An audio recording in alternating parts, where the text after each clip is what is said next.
Hello friend, আমি ঝুমা। কেমন আছো তোমরা সবাই? তো আজ একটা নতুন ধরনের ব্লগ নিয়ে এসেছি। তো দেখো, এই গাছগুলোকে রেখেছিলাম আমি জলের মধ্যে টোটাল 48 ঘন্টা, মানে দুদিন। তার মধ্যেই দেখো এর মধ্যে পুরো শিকড় বেরিয়ে গেছে।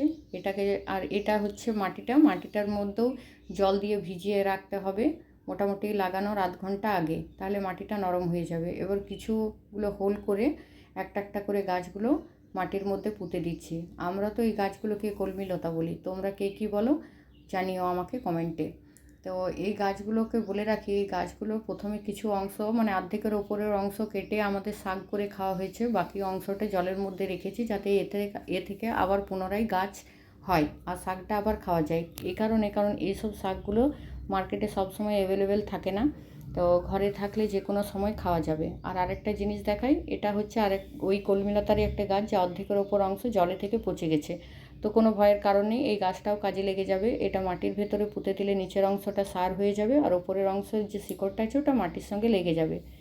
এর ওপর হালকা হালকা করে মাটিগুলোকে নিয়ে গাছের গোড়াটাকে শক্ত করে দিতে হবে। এতটাই আস্তে করতে হবে যে ভেতরের শিকড়টা ভেঙে না যায়, কারণ এখন এটা একটা দুর্বল কাণ্ডের গাছ, সবাই জানো। এরপর গাছের মধ্যে জল ছিটিয়ে দিলাম। এবারে একটা জিনিস দেখাচ্ছি, এই যে গাছগুলো দেখছো এই গাছগুলো হয়ে গেছে, এগুলো কিন্তু সেম ওই গাছগুলোর মতনই আগে খেয়ে নেওয়া হয়েছে, তারপরে সেম পদ্ধতিতে 48 ঘন্টা রেখে শিকড় বেরিয়ে যাওয়ার পর মাটিতে কানেক্ট করেছি। এটা মাটির সঙ্গে রেখে দেওয়ার পরে গাছগুলো দেখো বেশ তাজা হয়ে গেছে। তোমরা সবাই জানো কলমি লতা একটা লতানো ধরনের গাছ। এই গাছের শাক খেতেও খুব টেস্টি। এরকমভাবে বাড়িতেই যদি তোমরা গাছগুলো লাগাতে পারো তো 12 মাস 30 কাল খেতে পারবে। ভালো লাগলে থ্যাংক ইউ।